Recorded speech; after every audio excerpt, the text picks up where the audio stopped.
Hi, my name is Hoàng Hải, Group 18, Embedded System class. This video demonstrates the Lab 2, Embedded Linux Programming.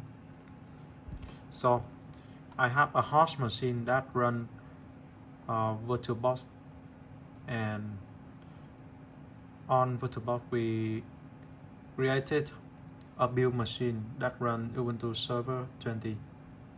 And on host machine, we use this host machine to flash the image on the SD card for Raspberry Pi and install the Linux kernel for Raspberry Pi. The host machine also hosts a local network using a DHCP server, a network file system server, and a routing rule to provide internet access for devices in the local network. So we have a switch to connect the host machine with the Raspberry Pi. We already set up this Raspberry Pi to run in headless mode, so we only need the power and the network cable. On the screen there are three terminals. The first one we use this to work on the host machine. We created an NFS server mounting point, and this contains the source file for the Raspberry Pi kernel, and this directory contains the RPi Lab. The second one we connect to the build machine using SSH connection.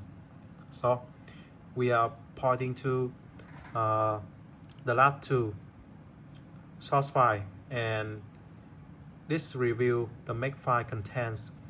We modified from the second example about Linux module, and we use the ROS compile for ARM64, and include path. We include the Raspberry Pi kernel include, and the kernel source path we set to the Raspberry Pi kernel source.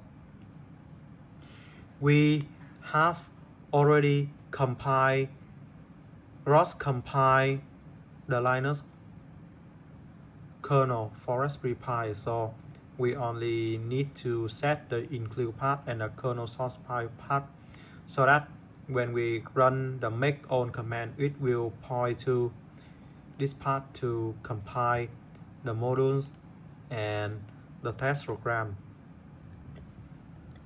And now we use the make on command to build it, so we can see the makefile is built for ARM64 architecture, and it uses this ROS compile to compile the modules and include path and the kernel source file path. So the output is the RPi char.ko and the test program, and we can check the RPi char.ko and the test program. They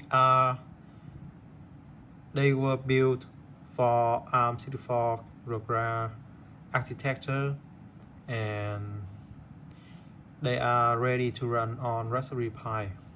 So on the third terminal we connect to the Raspberry Pi over SSH. So we can see in the first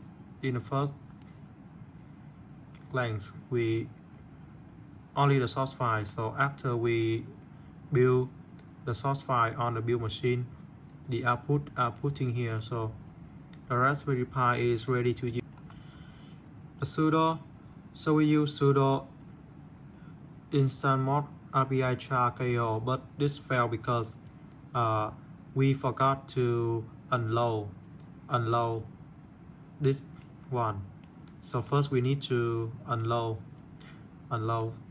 the RPi char.ko, and then we load it again so that we review the module's information, and this module will modify and show the other is embedded system class group 18, and we check the existence of the device RPi char in dev directory. So now we can use the test program under root privilege. To test this program, we send a string hello I'm hi to the device, and it receive the string and then send it back for us, and the test program is ended. We can also check the kernel log file in varlog kern.log, and we can see that the activities of the Raspberry Pi was logged here, and initialize, receive a string, send it back, and the test program closed the device before exist. And after we run the test program successfully, we use sudo rmmod rpchar.kio to unload the module, and we check the device again. It shows that no such file or directory. That means we have successfully unloaded the modules. So the demonstration is ended. Thank you for watching.